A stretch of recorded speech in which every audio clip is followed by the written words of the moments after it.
You know, I've really missed games like Far Far West. This game is pure fun with friends, something I haven't had in a long time. The game was literally made by just 8 people. There are no microtransactions, battle passes, subscriptions, or an in-game store.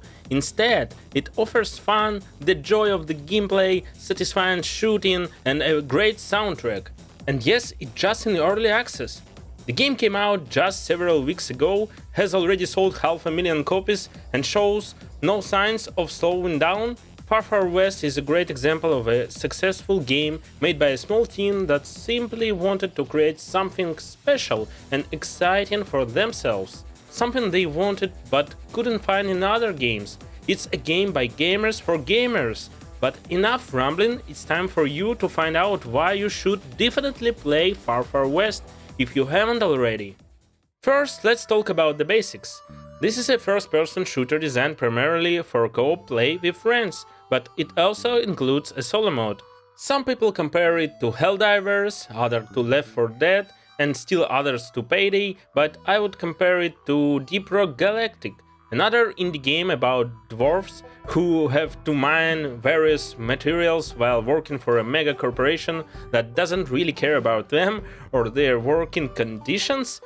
If you have played Deep Rock Galactic and like it, this game is the same thing but with robot cowboys in a Wild West setting. Structurally, these are the same PvE missions on different maps, where you have several objectives, your main goal killing the boss and evacuating the location.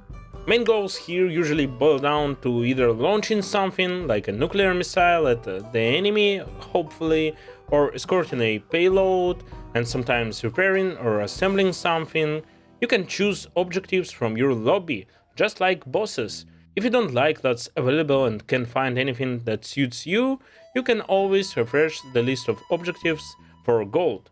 But in addition to the main quest, various points of interest also appear on the map, where you can solve a small puzzle, riddle, or just a little task, after which you will get various valuable loot, experience, jokers, and sometimes fragments needed to obtain new weapons.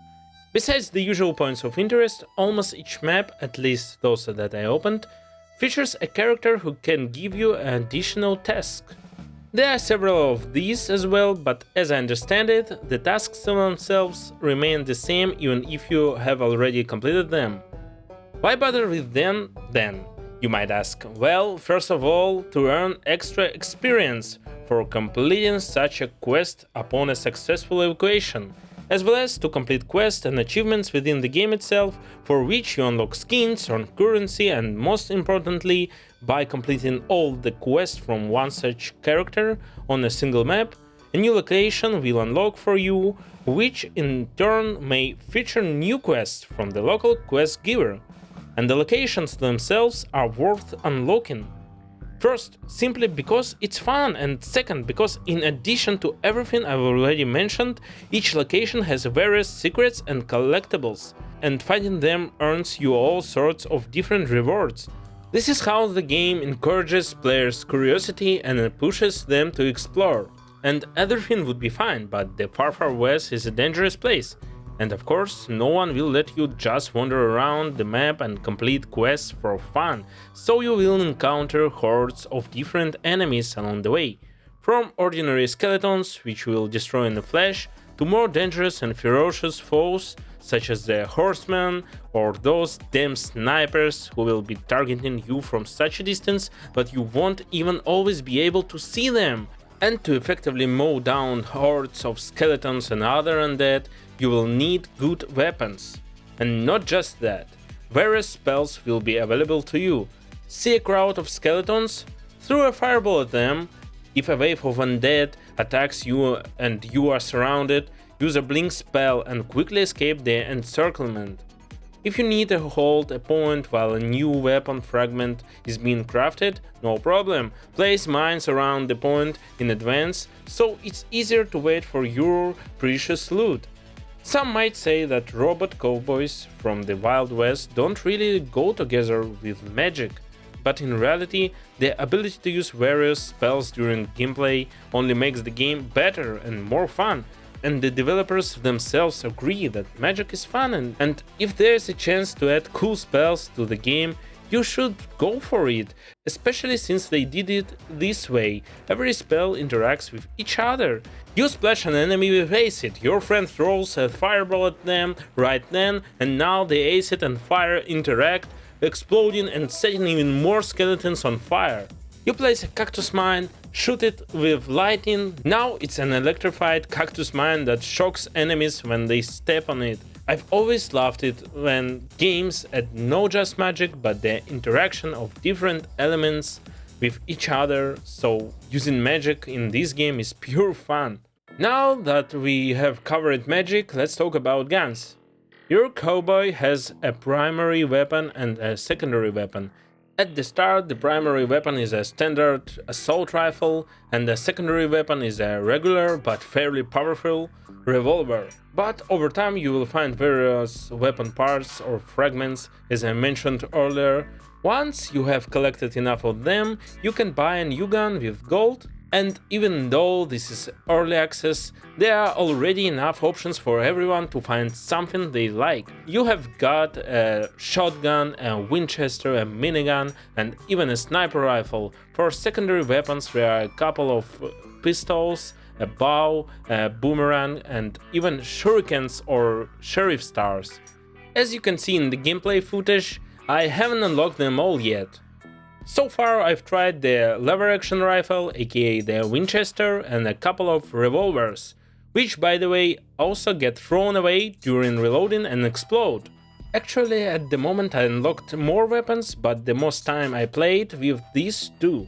And yes, besides unlocking the guns themselves, you can level up each individual weapon, and you will gain experience for it simply by firing it during mission runs, just like you do for spells by the way.